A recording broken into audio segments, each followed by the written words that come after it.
Hi friends, welcome back to my YouTube channel. आज के आरेकटा recipe निये एलाम। आज के बानाबो चिड़ेर पोलाव। तार जोन्नो आमि निये निয়েছি चिड़े, काँचा चिड़े, এই যে একটা ডিম আর হচ্ছে পেঁয়াজ, কুচনো আলু আর হচ্ছে কারি পাতা। এই দিয়ে আমি আজকে চিড়ের পোলাওটা বানাবো। আমি কড়াই তেল দিয়ে দিয়েছি। আমি ডিমটাকে এবার ভেজে নেব। প্রথমে ডিমটা ভেজে নিয়েছি। এই যে ভাজা ভুজিয়া করে নিলাম প্রথমে। এবার ডিমটাকে আমি তুলে রেখে দেবো। বাদামটাকে ভেজে নেব তেল দিয়ে।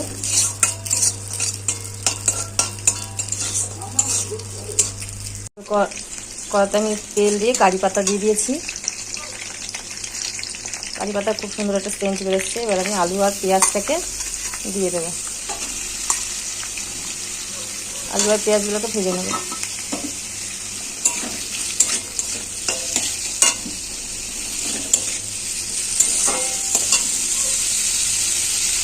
নুন দিয়ে দিলাম, একটু হলুদ দিয়ে দেবো। নুন আর হলুদ দিয়ে আমি আলু পেঁয়াজটাকে ভেজে নেব।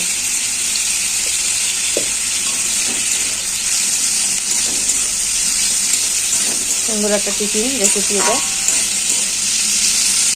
এখন আলুটা ভাজা হয়ে গেছে। এবার আমি ডিমটার মধ্যে দিয়ে দেব। দিয়ে দিলাম ডিমটা। হচ্ছে চিড়ের মধ্যে আমি জল দিয়ে ধুয়ে নেব। চিড়ে কিন্তু ভিজিয়ে রাখবো না, বেশি ভিজিয়ে রাখলে চিড়ে নরম হয়ে যাবে, তখন কিন্তু পোলাওটা ভালো হবে না। একবার থেকে দুবার শুধু ধুয়ে দিয়ে দেবো। চিড়েটা ধুয়ে নিয়েছি, দেখো বন্ধুরা। এই যে চিড়েগুলো এবার দিয়ে দেবো।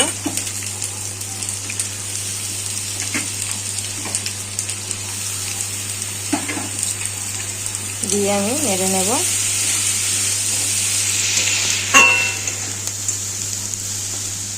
নুন দিয়ে দেবো ওপর থেকে।